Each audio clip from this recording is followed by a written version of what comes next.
โอเคคิดดูกันเลย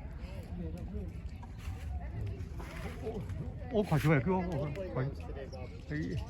อย่าพูดนั่นเล่าอย่าพูดนั่นเล่าขอช่วยคิดดูตอนดูเงาเนาะ Attention to guests, the zoo will be closing in 30 minutes. Please make your way to the exit at the front. Thank you for visiting Monroe County Seneca Park Zoo. ตอนนี้เม่นนี่เราเนี่ย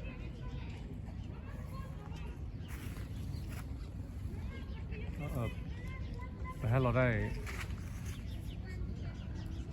อันหน่อยจัดแล้วคิดเลิศเดือด